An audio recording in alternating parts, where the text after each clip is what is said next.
Be put out, demystifying English phrases. Hello, dear viewers. Today, we're diving into a common English phrase that you might have come across, be put out. By the end of this video, you'll understand its meanings and know how to use it in conversations. Let's get started.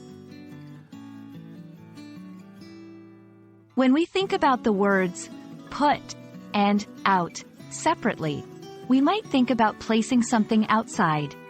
However, in English, when certain words come together, they often take on a different meaning.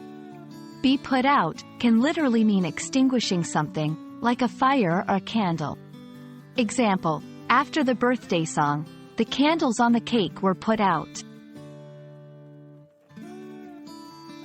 Like many English phrases, be put out also has some figurative or idiomatic meanings.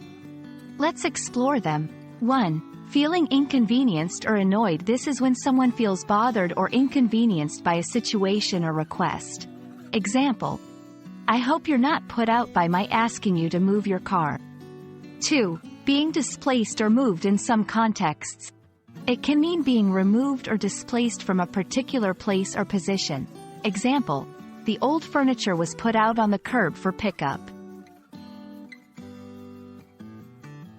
When learning new phrases, it's essential to understand common mistakes and how to avoid them. 1. Context matters. Always consider the context in which be put out is used. Recognizing whether it's about feeling annoyed or actually extinguishing something is crucial. 2. Not every out is about being annoyed. Just because out is in a sentence doesn't always mean it relates to the phrase be put out. Always be attentive to how it's used in a sentence. Example, incorrect. He put out his hand for a handshake. This doesn't mean he was annoyed. Thanks for joining us today in unraveling the phrase, be put out.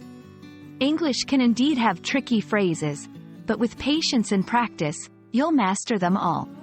We hope you found this video helpful. Stay curious, and keep learning.